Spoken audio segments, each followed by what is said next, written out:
Have you ever felt behind in life? Like there's a timeline that you're supposed to be hitting and you just keep missing it?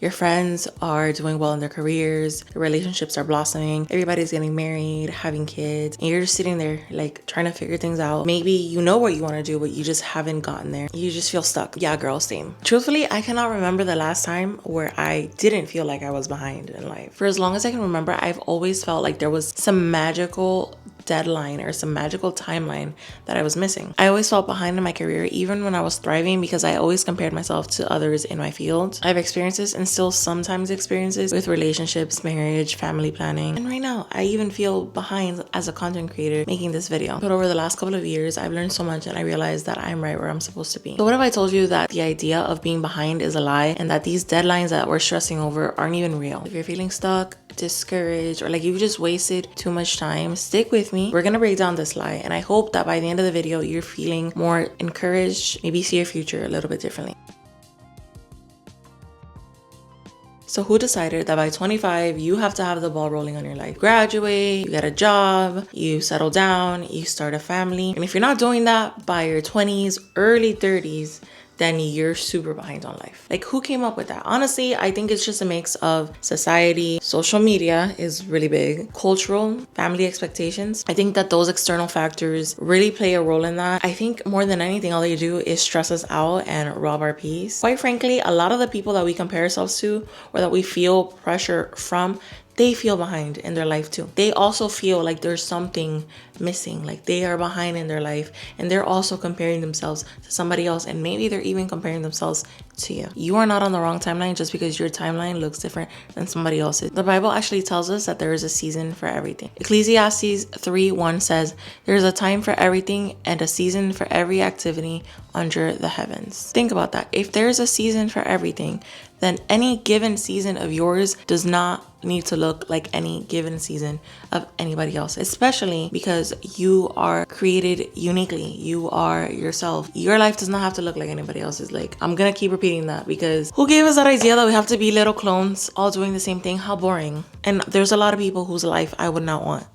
Just saying. And when you spend so much time worrying about what you don't have or where you are not, you miss so much of the beauty of what God is doing for you and where you currently are. You completely miss it. You take it for granted. So if we're not behind, then what is actually happening? Let's talk about the difference between God's timing and our timing or the world's timing. Because once you start to look at things through His perspective, God's perspective, things start to shift a little bit. Let's start to entertain the idea that maybe society's ideal pace for life and what it should look like isn't what God has in store for you or maybe for any of us. I'm sure that you've heard of many examples of celebrities and well-known entrepreneurs that didn't start their careers until their 30s, 40s, 50s, 60s even. Like Vera Wang, for example, I don't think she started designing dresses until like her 40s or something like that. And just like her, there's so many other well-known people. But let's talk about in the Bible, for example, one of the oldest books, right? Moses didn't start this whole journey of trying to lead people out of Egypt until he was 80. Granted, people lived a little longer back then, but still, 80s, that's old. Abraham and Sarah were promised children when they were well like past their childbearing years. They were like 90 and 100, something like that, because God promised Abraham, I'll make your descendants as numerous as the stars. And let's take, for example, Jesus. Jesus didn't start his ministry until he was 30, and he was literally Jesus. So if my literal Lord and Savior didn't start till he was 30 and he didn't miss his shot, then neither have you and neither have I, my friend.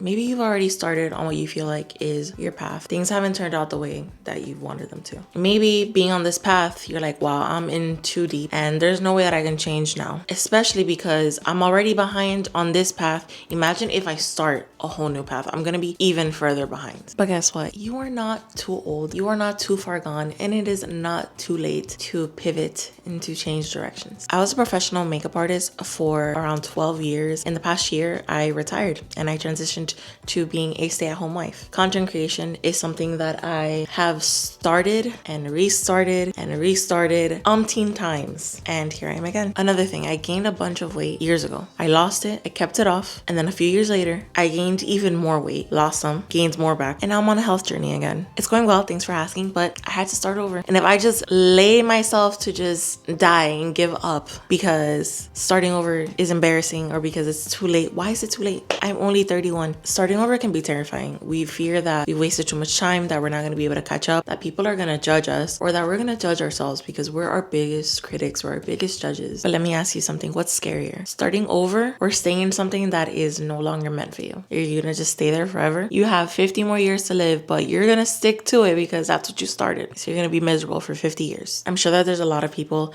that you know, I know, acquaintances know, people in pop culture that have started over, that have pivoted and have done this successfully. But we're going to bring it back to the Bible. The Bible is full of people that have had to start over. For example, Ruth was a woman in the Bible. She lost her husband. She had to leave everything behind. She had to start over in a new land, found a new husband, and she ended up in the lineage of Jesus. Then we have Peter, who denied Jesus 3 times. Instead of canceling him and just throwing him to the curb, Jesus restored him, used him to build the early church. Paul used to persecute Christians, and then he ended up being one of the biggest leaders in faith and wrote a bunch of books in the Bible. If these people would have truly believed that their past disqualified them, then they would have missed out on all of the promises and plans that God had for them. God does not look at our past and see failure. He sees an opportunity for redemption. Sometimes we think that because we've wasted so much time in one area that it's too late to start something new. I know that I have been a professional at thinking this way, but what if these past experiences, the mistakes, the detours, the setbacks, what if they have actually been preparing us for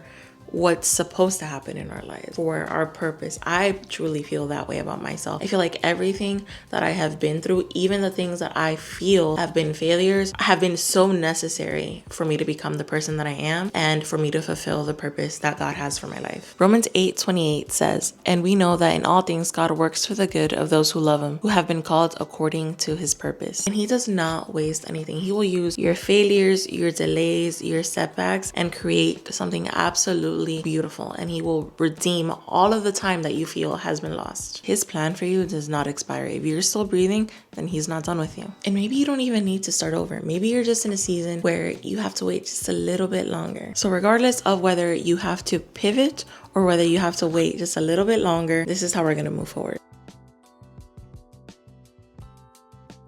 First, we're going to stop comparing ourselves to others. The simplest idea, but the most difficult thing to do, I know, but we're going to have to do it because it's a trap. Once you understand that your life is unique, that you are special, and that you are created with a purpose, it stops bothering you so much looking at what everybody else is doing. But as humans, it's hard not to fall into that. We just have to really try. And maybe if that means scrolling a little bit less on social media and tuning out some of the noise and focusing more on your relationship with God and your relationship with yourself, then that's what you have to do. We're going to pray and seek God's guidance. You don't even have to know how to pray. You don't have to have any specific perfect relationship with him. All you have to do is ask him for guidance. Ask him for some sort of sign. And it doesn't have to be a grand gesture. He doesn't just sit there and be like, "Son, daughter, this is what I want you to do." No, I wish. But just ask him, trust him, and he will lead you. He will open the doors that he has to open. He might even use people to tell you things, to encourage you. He might use a book, he might use a video. It's there. If you just have to look for it. And with this, we have to stop trying to only rely on ourselves all the time, because that's not really working out for us that well, is it? Otherwise, we wouldn't be right here right now watching this video. And start where you are. Take small steps towards what you want to do. Have a little bit of faith. Things do not have to be perfect. Circumstances do not have to be perfect for you to start, for you to pivot. I have been a professional at when things are like this, that's when I'll start, because then it'll be perfect. When I have this and that equipment, then I'll start because then it'll be perfect. The time never comes. And when the time does come, you're like, you find another reason, you find another excuse, and it's just, you end up mad and sad. Jeremiah 29:11 says, "For I know the plans I have for you, declares the Lord, plans for welfare and not for evil, to give you a future and a hope." So just ask, trust, move in faith. You don't need to know the whole map. You just need to know the next step. So again, if you are feeling like you are running out of time, like you are behind, let me remind you that you are not too late. You are not too far gone. God is not looking at you and thinking, wow, they really missed their chance. No, he's still working. He's still leading. He's still opening doors for you. He is not done as long as you're alive. Abraham thought he was too old.